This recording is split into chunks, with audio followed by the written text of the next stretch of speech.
We're rolling. Okay. We are rolling! The words of Ty Ballou, who's filming the first of two here at Chev's and Rachel's Family Diner in Amesworth. Center Avenue is where we are, and because of Ty, I was able to get this gentleman, Kevin Wisniewski, here to do this interview. So part one, let's get going. So everything from Heinz Ketchup to Smucker's Jelly, products that I know from Coons Quality Foods. We have a location right down the street in Bellevue. But I love food. I think it connects people. I think it's important. I was talking about it last night on my radio show. It keeps families together. So there's really something special about this type of location, kind of a Main Street diner. So how do you go from growing up here, your parents own the building, and now you're slaving over a hot griddle every day, making one of my favorites, scrambled eggs. So go ahead. It happened on a whim, you know, and we had our 3 kids. We moved down here to the house because we actually live here too. Nice. And my wife, like I said, Rachel and I, we opened this up one day. The first day, I think we had like 32 customers, and something this community really never had, something like this. And they've supported us since day one. You know, we're very fortunate, and I got to see my children work with me, grow up here.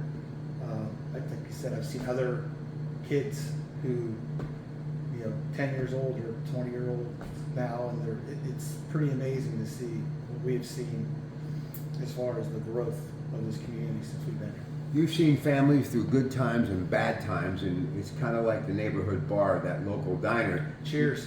I Absolutely. call it the Cheers of Diner. People know your name, they know what you want in your coffee before you actually sit down and take your coat off and belly up to the counter here. And by the way, everything does go better with bacon. But why is it that you think people feel so at home that if they need somebody to lean on or an ear to listen or a shoulder to cry on, they know you're there for them? I mean, that's being a good neighbor, but really unique places like this as far as bringing people together, right? Well, you know, like I said, we've always called this the Cheers of Diners because, Right. you know, we do have a good product here, but it's been more about the people. You know, we have an older lady, Granny Sue, who she lost her husband. She comes in every Thursday. She sits right there, gets the same thing. She sits here for 2 hours. She'll talk. You know, I got guys that come every Thursday and Friday. Same 4 guys. They sit there. Guy comes from Bridgeville. It's just, I think it's a sense of feeling safe, feeling like a family. Right. You know, that sign up here says it all: enter as strangers, leave as friends. And, you know, when the girls, my daughters and my son worked here, the most important thing I always said is eye contact and remember their name. Absolutely. Because the next time they come in and you say, Mr. So-and-so, it's going to go a long way.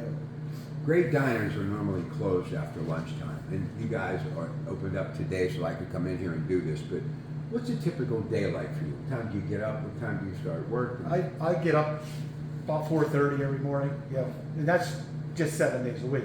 Right. Diner days, you know, at about 5 o'clock I get the grill on, start doing all the prep stuff that I need to do, and then we open at 8, but the first customers show up about 6:45. I got my old Bruce and Bob on like tomorrow morning. We open at 8, 6:45, Diet Coke and coffee. We'll be sitting waiting for them.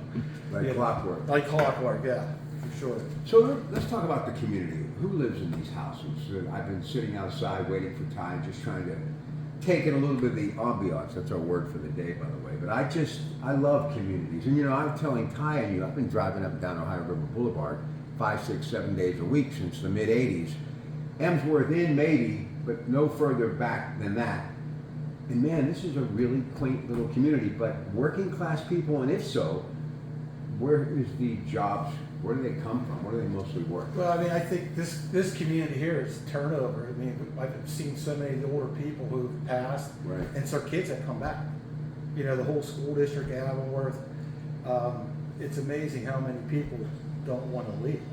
You know, now the turnover is, you know, a lot of these people working from home. Mm-hmm. You know, so the younger generation's coming back. You know, my wife Rachel, she's in real estate. She's been doing unbelievable sales just because people come here for breakfast and they leave the house.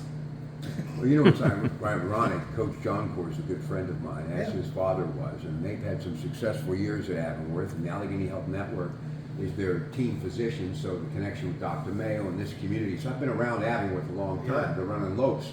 But I've told my audience on the radio and social media, or wherever I've been in Avonworth, this may be one of the biggest and fastest growing school districts in Western Pennsylvania. It's really changed. Well, you know, it was one of the best kept secrets for a long time. It is. It's out now. And word slowly got out. And right 10 years ago, right when I opened this diner, it just boom.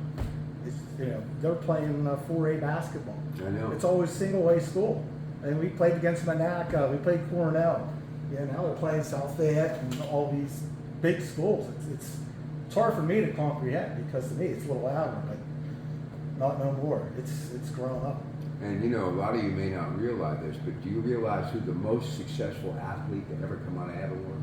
You're going to say Mercury Morris? Mercury running Morris, back? right? Yeah, I know 72 myself. undefeated Dolphins. I tell that to people to this day. They still can't believe that young man grew up right here in Avonworth. So Dan Bonner did pretty good though. Yeah, too, yeah. though. I mean, he wasn't in the NFL, but his record's going to get broken. You know, he's got the leading scorer at Avonworth still. And there's a young, he's a junior, Rowan Carmichael. He's going to pass him. So I'm hoping we can get Mr. Bonner down here. So this is like John Cougar Mellencamp. I'm from a small town. That's where they'll bury me. So you're going to be here for the duration? No, get my kids through college, and I think I'm going to head south. Really? Get me a little food cart down there and make breakfast sandwiches for the people on the beach. Listen, I can sling some eggs. I'll come here and work. I wouldn't mind retiring to this community. Me and Ty, we could take this place over. Look, before I let you go, just the menu. Let's talk about. Obviously, breakfast is a mainstay. Yeah. Hash browns, home fries, eggs, any way you Yeah. like them, bacon, sausage. But this is what you need to create. Someone, take my word for this, it'll work. Fried bologna. Oh, I've done it. That's an old thing. It is. The young kids don't even know what that is. No, I grew up with 5 siblings. Listen, we didn't have money to pay for the bacon, so we would have a platter of eggs, as we used to call them, sunny side up, those dippy eggs, on Sunday, and it was bologna. And to this day, I find bologna to be a rare delicacy, and the late great Joe Dentisi and I talked about how bologna isn't your grandparents' bologna anymore. You go to a Coons Quality Foods location, and you go to the deli, you will get some of the best bologna anywhere. Bologna is a crown jewel, and if you would throw that on the griddle with some eggs or make some bologna sandwiches, I'm telling you, people would come from miles around because it's mouth-watering good. I will tell you, I had the fried jumbo sandwich on toasted rye with an egg, American cheese, a bunch of mayo on that. But like I said, that generation's gone. Give me that Frank's Red Hot over there. I'm just going to tell you what would be the piece de resistance on that bologna sandwich. I put this stuff on every day, and I'm telling you, it would work. Look, I can't thank you enough, and I know this is a labor of love, and I know it's not easy work, standing and working, slaving over a hot stove, and making people happy, making sure that cup of coffee remains hot and the cup remains filled. But what I love about places like this, not only does everybody know your name, but you can actually sit and relax, and when you walk into those doors, no matter what is burdening you on the outside, you leave all your troubles at the doorstep. Absolutely. Satisfying, huh? It's not about the dollar, it's about the right thing. How do you like your eggs, by the way? I like them scrambled. I'm an omelet guy. Really? Eggs are a really healthy thing for you. They are. I need to eat more. Listen. Best omelets on the planet here.